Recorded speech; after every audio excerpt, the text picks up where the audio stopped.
All right, I have been having a lot of fun with this game. Death's Gambit, it's like we've got like an extra hour past this episode that I've already recorded and was doing it just even before I started this. A lot of the changes they've made, not even to just the basic way everything controls, but even adding in new areas, NPCs, and like little quality of life things have been pretty impressive to me so far. You must hold. Like I'll say it once again, it's just like if you were looking at like the original playthrough of Death's Gambit and you were like, it seems a little janky and weird, it's like, man, it is a lot better now. I mean, it sounds like it's. I mean, this dialogue is more Also Dark Dark Souls Souls than Dark Souls. Like this is the most Dark Souls like any dialogue has ever been. Yeah, okay. Death as a character is supposed to be kind of like the. He's a lighthearted fellow, as Death usually is. Yeah, like these, but, these Welsh place names. Oh yeah, I mean it's you can see the inspiration. Mm-hmm. So here we got a sanctuary. This is basically your hub town, your nexus, your Firelink shrine, your Majula, whatever you want to call it. Mm-hmm. All of these Dark Souls references and more. You Estus Flask. We already did that. Yeah, I just got one of those. Mm-hmm. Oh yeah, I don't think I have really looked too much at the talent tree here prior to this point, but there are a lot of different things, including that mortal gift one, which is only useful if you decide to cancel the contract, which is neat, but probably not going to be getting too much usage in this playthrough. Yeah. Because look, it might be worth. Also, I totally did not even look to see the fact that there are 4 tabs there. Going to have to be something I look into a little bit later. Yeah. Anyway, look, here's the thing. The original version of this game only had the skill tree that you saw right there. Mm-hmm. Which is why I didn't even consider until we're literally looking at this video right now that they might have added in more talents. Yeah. Whoops. Yeah, well, okay. Some of my talent points might have been squandered. I can only hope that there's some place to respec. Not a common thing that happened in Dark Souls, but hey, this ain't Dark Souls. They can at least improve on some stuff in the same way they did with the whole like Estus system. Yeah. Jacko, your basic merchant guy. Yeah. I'm going to be spending probably most of the essence that I get at him because there are a lot of items and a lot of very useful items that you can get. For example, like the seed down there gives you a talent point just by itself. There's 2 of the immortal tomes for the buffs and lore, and I got to get my lore. Yeah, I'm just. It's funny because it feels like they just every single piece of dialogue, every single item, they were just like.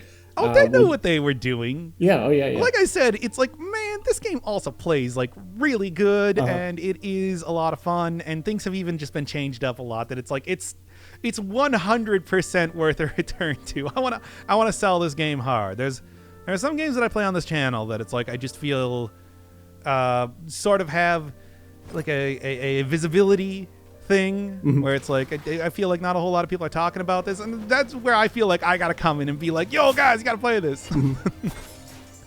Happened with like Tower Climb, happened with Crosscode, and now it's happening with Death's Gambit. Yeah, it would be really weird if you actually had like a measurable impact on the sales, but if only. I mean, that's always one of those things. Yeah, there's no way I can get that, at least for right now. Gonna regen up way too much before I can get the damage in.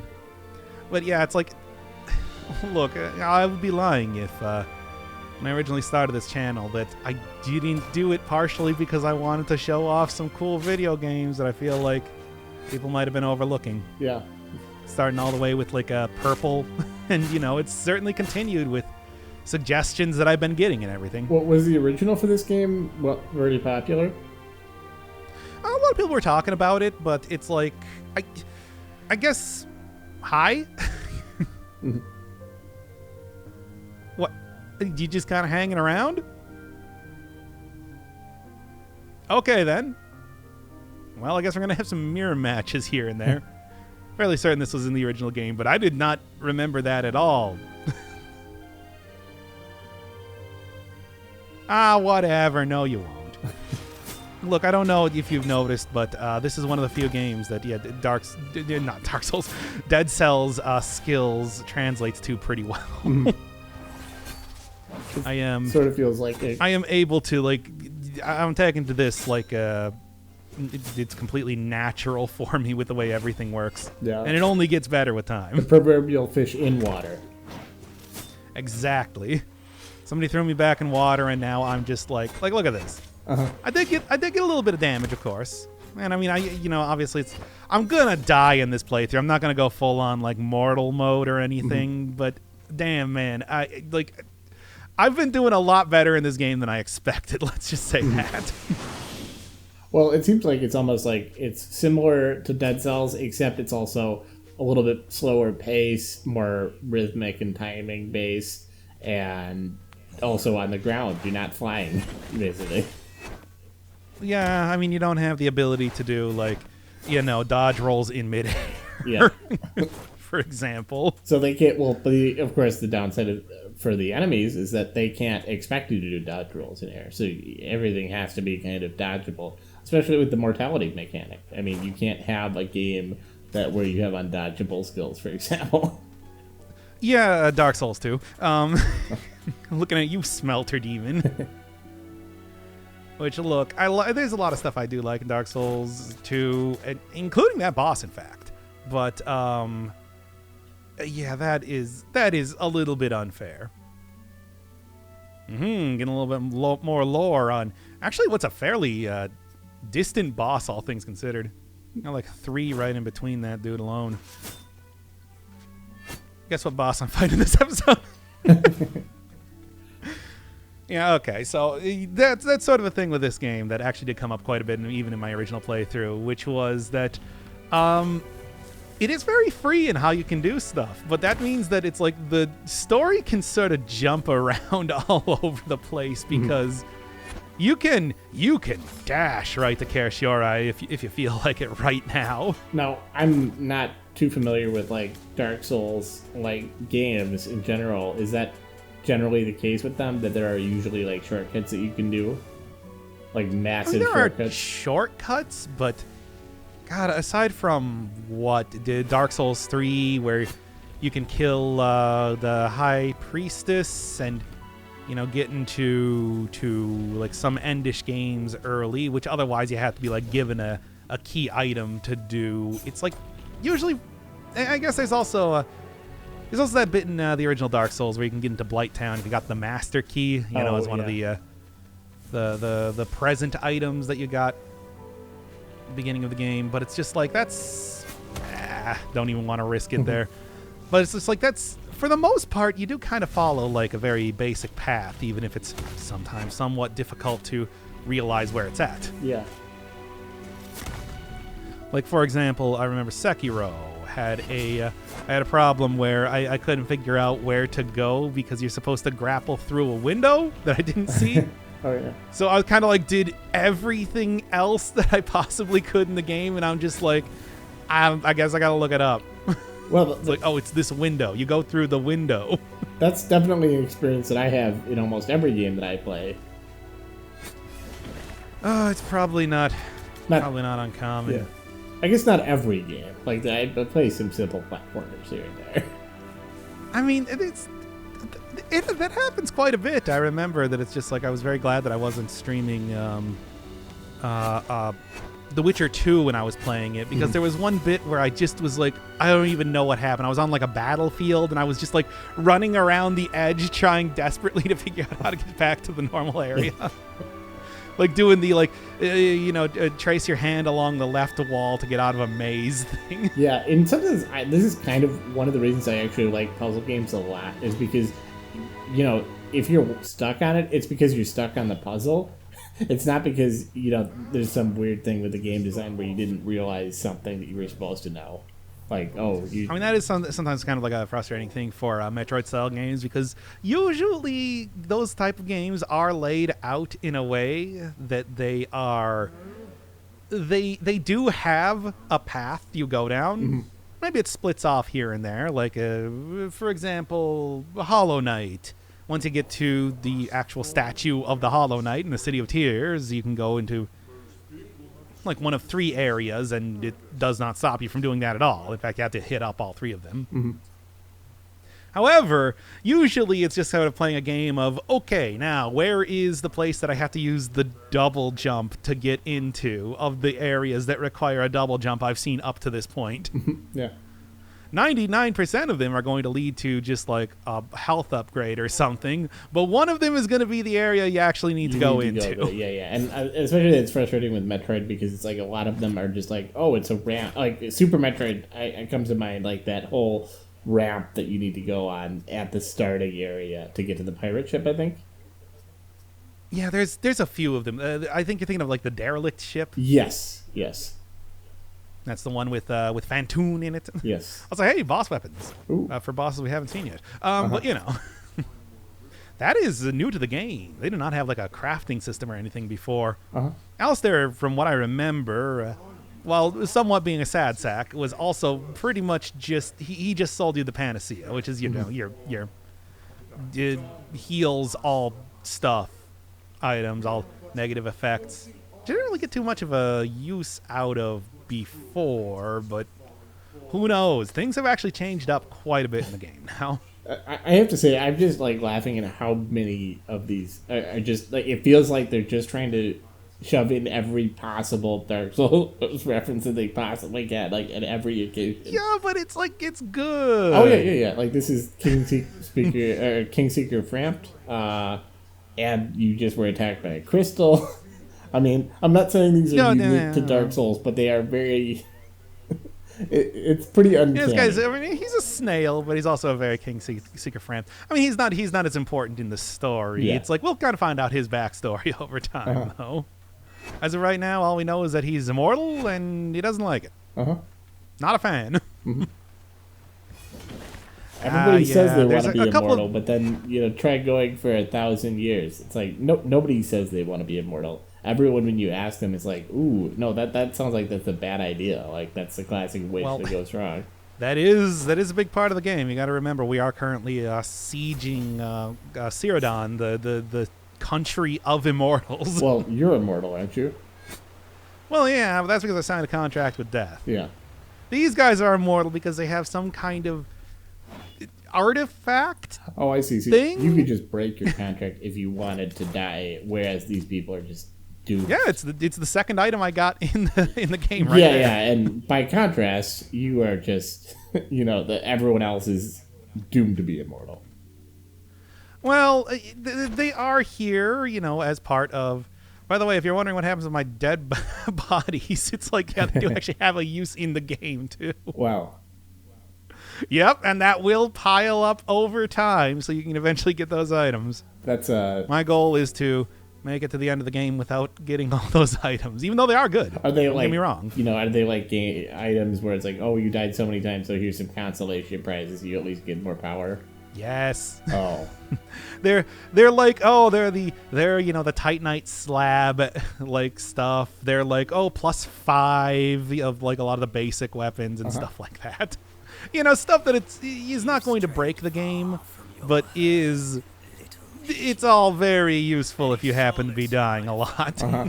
By the way, I do remember when I played Dark Souls, I did not understand that it was supposed to be like I famously, not famously, but I would grind out I would kill those knights at the entrance to Anne Orlando. I would just go through and do that, and then I would turn that into a Titanite slab. I'd go to the blacksmith and everything. I really had some powerful weapons by the end of it. I had like a +15 club, which is how you're supposed to play it. I mean, to be fair, it's like if you're going like no leveling up, you got to get good items, and you got to get like the upgrade materials for said item. Oh, I was also leveling up a ton. I did not play that game properly. That's not true at all. I've seen a lot of people play that game. You play that game totally properly. Oh, okay. I mean, I guess it's one of those games. By the way, that was Bast. He is your suspicious NPC who hangs out in the main area. Also shares a name with the major antagonist from Horizon Zero Dawn. Wait, is that is that snail thing the same one that we just met a few rooms ago in a different context? Yeah, he relocated back up to the sanctuary. Well, he's faster than any. So I don't need to run to him every single time I want to go craft an item. I understand, but that means that snail is moving at the speed of sound. Yeah. Yeah. He's got no place to go. He's got to follow his rainbow. I understand. Yeah. Well, it left, but I can't get that item just yet. Or can you? Look, here's the thing. The guy's immortal. I'm sure he probably has like a lot of secret passages or something around here for something. By the way, speaking of like the end game upgrade materials, Immortalite Stone is one of those. You need a lot of them, but it's just like the major way you happen to get them actually is through killing a powerful immortal soon after reviving. The heroic fights, which you saw with the Owl King there. It's like you can just pretty much go activate them the second that you beat a boss. Mm-hmm. Wouldn't recommend it. Anyway, there's like a little story that happens in that area, but I was going through it a little bit fast, so I'll put it in a different episode. Okay. It's like we don't need to be watching that for like 10 minutes. So it seems like you're going through Story, this pretty quickly. Is that a correct assumption? Oh yeah. Okay. Oh yeah. But of course, it's like, one, I've played it before, and two, it's like I'm good at if there's one thing I can say, it's that I'm good at these games. Mm-hmm. It's like, oh yeah, you know what I was saying? It's just like, oh, you don't have the dodge roll in midair, and you don't, but you do have a dash. Mm-hmm. So I guess I don't know if that's it kind of counts, doesn't it now? Now, you gain a lot of those abilities as you go through, and that sounds like you don't start with all the dodge rolls and the ability to climb up walls and stuff, right? Like that's stuff you don't start with the ability to climb up walls. You of course get the dodge roll. Oh, okay. But like it takes a while to get some of the rune abilities. I would say aside from the wall climb, that most of them are just little buff ups here and there to stuff that you already have. The wall climb's the one that's really like that changes where you go. Transformative, which is the word that I always use with that series as of late for some reason. Don't ask. I guess It's a good word. It is a good word, but it's just like doing all these like aspect. Also, you notice like the little ghost things appearing in the sanctuary area. That's very Dark Souls. The player ghosts and everything. Mm-hmm. Those are not actually player ghosts, as far as I know. Oh, okay. And hey, I think this guy is called a Vildradur Knight, and he is pretty much the equivalent of your like your Silver Knight guys that you found in Dark Souls. Yeah. Sort of a more powerful, because I don't need it. I'm good at video games. But yeah, basically the equivalent of much more powerful knight type character than you would usually otherwise be fighting up to this point.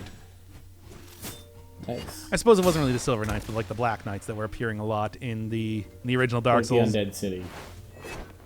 Yeah, they would kind of like show up there, sort of like a more powerful than normal sort of dude. Yeah, and as I recall, and it's not like there's really too much. You can actually sneak up on them, and you can just run them through it for a lot of the people. Well, sometimes. Yes, but of course that or parrying them is the easy way to do it. Yeah. This game, of course, does learn at least a little bit from Dark Souls in the sense that you just can't like instant kill everything with backstabbing all the time. Now, do you do have a backstab mechanic though?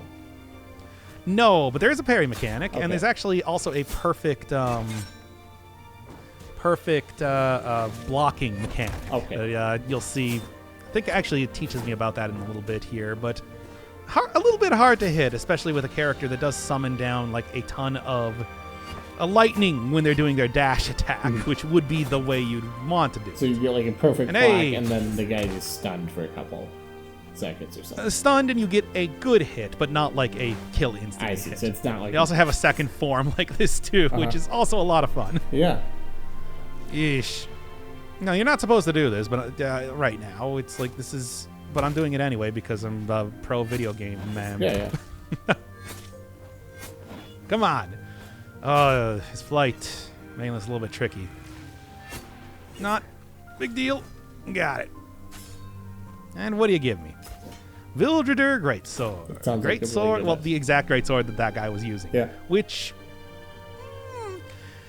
I've been largely using the axe. I did use the axe in the previous playthrough, and I'm going to be continuing to do that for a while. But like I've been saying, I've been playing this game a lot as of late. I will switch over to a little bit different of a move set eventually. So with this sword, perhaps. Perhaps. This seems like one of those like games where all the weapons are fun in their own way. Like they've got like, they're all the movesets.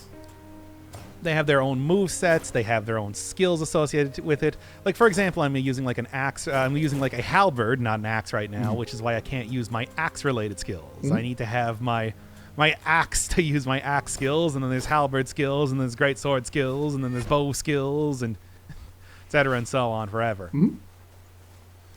It's like you got they do try to like encourage you to kind of pick like a specific item that you want to go with, but you can still switch out like skills and everything at the save points. Like it seems like you really could have as many. You could have a lot of different mains, but you really are kind of shunted into a couple of them. Yeah, just for like a familiarity with how things use, for example. Now I see that you're going. Of course. You're min-maxing strength. Is that? Min-maxing is almost putting it lightly. you're maxing strength and minning everything I'm maxing else. strength and nothing else. Now, is that a normal strategy in these kinds of games? No, it never is. Did you play Dark Souls where it's just like you went right into strength 100% and then use the club? Because I did. Oh. You play Bloodborne where you went right into strength 100% because I did. Well, I feel like, doesn't it like get harder to get 1 point in that? There it is. Or is it like it just scales, like you need a certain number of souls and it goes up every time? Yeah, I mean it does have like a soft cap. In Dark Souls it's usually around 40. I don't know about this game. Okay. Though. Come on, get the block there. That's what that looks like. I think I usually Those opted enemies are for obviously very much versatility. built for it. Like I would go for strength and agility kind of at the same time because I didn't know which one I would necessarily go with. But you have a pretty good idea of what you're doing at any given time. I am just... Yeah, I mean, the thing is, it's just like, you know, have you seen like a stamina gauge, for example? It's like that thing almost never goes down for me because I almost never use the shield. Oh, speaking of which, what is that purple timer? That purple timer, well, it's not supposed to be a timer. That's like, it's like my mana. Oh, okay. Can't believe this stupid Phoenix is here again. But like, yeah, that's like my mana. I use that to cast skills. You can see in the bottom left corner, it requires 30 to cast like my big swing and 45 to cast the throw. And it's another one of these guys. What the hell? Good parry though. Yeah, it does slowly go down over time. So you really want to use the abilities when you have them, because otherwise it's just like your mana gets reduced over time. Okay. All right, well, we got the shadow of my ego here again, but thankfully, unlike the real Soren, total punk. Every time you kill one of those guys, you get a skill related to whatever weapon they were using. And talking about like the versatility of the weapons, it's like, yep, that is kind of the shtick they're going for there, where it's like he will use abilities and like movesets from other weapons that you yourself could be using. So I'm noticing a lot of like, Metroid power-ups or, style power-ups where you can't get them now. Is that something you're going to need to get items and like weapon-based skills to do? Or are those like a grappling hook? Or is that going to be like something where you just get the power Beat bosses. Oh, okay. Okay. Beat bosses and you do get the Metroid style skills. It's like the air dash that I got for was it beating the Owl King or Ione? I don't really remember. Probably would make sense it was the Owl King. I don't know. Could be wrong, but oh yeah, the Owl King who's big into dashing. The gigantic lumbering bird man. Well, I mean he's an owl, so and a king. Yeah, he's not actually a king. Didn't you read the lore? Yeah, I did. How did you forget about the lore already? But because so quickly the lore is forgotten. Well, anyway, once again, it's like you're not actually supposed to be like going to this area very quickly because you do take like a lot of damage from things, and there's also like this annoying Phoenix and everything here. But I'm doing it anyway. As you saw, it's like the the one boss tome that I got earlier was one that had like 3 bosses before it. And there he is. Wow. Is it me?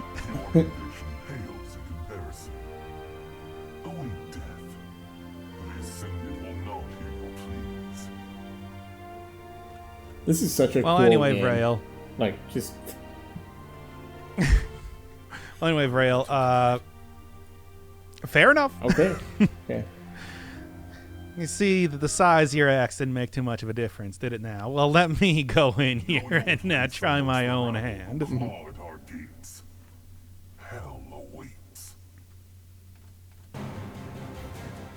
Hi. I don't think they expect me to walk up to him during the cutscene. All right, so we got the Bulwark of Aldwin. He's a character. I mean, well, basically, it's like he not only has 3 phases. all the basic abilities. Do you remember the Villager Knight that I fought earlier? Well, this guy's like his boss. Oh, yeah. Hence the. Also, he's not actually like a real dude in a suit. He's like a ghost, as you do. I don't know. What are those reinforcements? Yeah, that's the other thing. As that goes down, we get ads added to the fight. Ooh. Which thankfully they're all pretty simple dudes, but like, oof. Having more characters here is still kind of frustrating anyway. Yeah, it seems like the boss itself is hard enough without these ads. Oh yeah. I thought I remembered that in like the original version of this that the reinforcements were in the fight, but only for the heroic version, not for like the normal version. Might be wrong though. Like, oh man, I am taking a beating here. Let's just say that right now. Like, yeah, these are. It is a very similar sort of fight to the Villager Knight that I fought earlier. It's just, yeah, a bunch of weird other stuff get thrown in here as well. So are the ads? That said, I'm very good at video games. Completely endless. Then is just like, oh, you get to the end and then they immediately respawn. No, you just it's pretty much the idea that because they're immortal, it's like they do come back. Honestly. Yeah, and yeah. If I was actually like here story-wise long enough that like I didn't hit him. If I was like here story-wise long enough, presumably everybody that was here would be coming back in one form or another. After all, like this guy is immortal because not because he's made a contract with death or anything. He's literally a ghost inside of a suit of armor. Oh, okay, yeah. And it's the immortality from that more than anything else. Yeah, that'll give you immortality like, if you're a ghost in a suit of armor. Yeah, you just go get another suit of armor. But like, specifically the way that it happens in gameplay, though, is the heroic fights. Actually, that's how you're able to fight them again. Yeah, come to think Which, of by it, the way, first try, baby, let's go. That's a nice concept, like where you have these immortals that were just ghosts in a suit of armor. They're all dead because there just aren't enough suits of armors in the world. I mean, there's certainly plenty of them around there. It's like, for example, how his soul leaves the body. You'll see that for any other regular enemy that I kill too. Okay. Because it's sort of a common theme for a lot of, some of the grunts, but the other ones are obviously immortal due to the whole like magic artifact thing. Got double jump, baby. That's right. Ooh, that's a. It ain't a proper Metroid game until you get double jump. Yep, that's a game changer. It is a game changer because that does mean that I got roll, I got dash, and now I got double jump for dodging things. Yeah. Well, I mean, like and then you could see the there was the little helmet that would have represented like the heroic version of the fight if I wanted to go do it, but that's like for level 100 people. Mm-hmm. And for the end of the episode, I got like a couple extra things here. You get some cutscenes after you die where you can see a little slug cat doll up there. Mm-hmm. And one other like a weird event that happens here. I just didn't really feel like I could put it in any other place in the episode. Okay.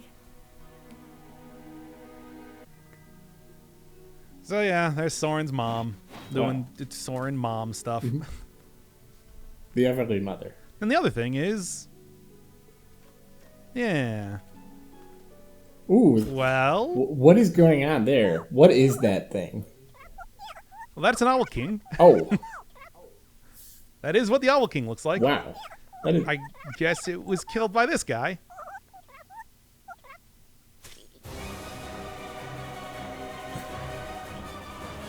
Okay, come on, game. You're not fooling me. I know what the shtick is here. This is the kind of thing where you attack. Oh, yeah. Okay. There you go. Good try, though. That said, it's also like, I don't know, maybe I'll find a heroic version of that fight later on. Because I would not put that past this game. Yeah.